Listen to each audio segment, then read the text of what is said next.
David the Bugeye guy with Barn Find of the Month. This is Mac, a car we have for sale, and I am just really delighted to find this one and grateful to John Felt for turning me on to this. This car has amazingly solid original sheet metal. It was a California car, and it's very, very rare to find these cars with this kind of original rocker panel that isn't full of holes all along here and holes all inside this inner fender well. So this is a very rare restoration candidate. These rockers are solid.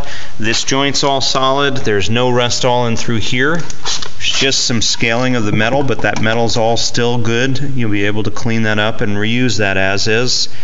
The whole spring box area is solid. Oftentimes the floor underneath here is gone. Not so in this car. And all in here also original metal. Why did this one survive like this? This is a black plate California car. Last stickers that I can see are 71 and 74. And then it moved in the 70s to South Carolina, where it sat in a dry barn. Look at this really cool period luggage rack. I really love that. You could rechrome these and replace these with some teak strips. What a nice wooden luggage rack you'd have. But so many things because of this dry history and the California history. It's amazing. You don't have dents in here. You have smooth sheet metal. Nothing where the bumpers were pushed in. It's pretty rare to find them that way. They're usually pretty hammered back here. Same with this back deck. Good smooth sheet metal. The car is obviously going to need a total restoration, and if you might be looking at this and saying, man, that's a wreck, but you have to look underneath all the crud on the surface, and what you find here is an amazingly solid car. They just don't come this way. We have a 948 engine that's been disassembled, manifold. This engine could be seized, so you might need a different 948 engine, or you might be able to work it free. There's a smooth case original transmission that's complete. We have a complete dashboard, a BMC radio from the period. We have a Triumph Spitfire Speedo, so I have no idea what the mileage is. The Speedo's been changed, but the other gauges are original.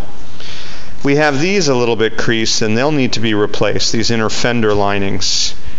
That's one downgrade to this car, but they're $50 each, and they're really not that hard to weld on. Relative to the types of problems you'd normally face, those are easy. Then we have a little bit of an issue on this battery tray that'll need to be repaired. That's common. The car number is 23163, which would make it 59 or 60. And all the seams are good. Here's a little bit of a repair. That's the one repair I can find at the bottom of the A-pillar, but really nice on the back of this side as well. And I want to just show you real quick this hinge area. It's immaculate. Dirty, old, but no rust.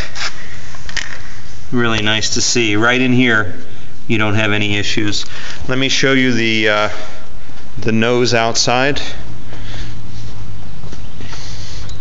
This nose is surprisingly good. Here's our 1963. If you can see the 63 in there on this black plate. It got a little bent, but it's been on there a while. We have a really good valence. It'll clean up nicely. We have great beading along here. We have one little crack right here, which is common from when these got tapped. They'd break there. And that may be some of why the inner fender lining is a little damaged. We have no rust here. We have a very, very slight surface rust here, but it's pretty minor.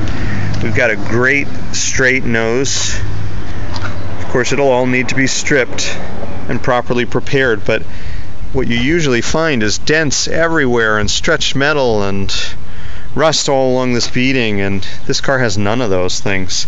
On this side, we have a little bend right here, but it's pretty minor.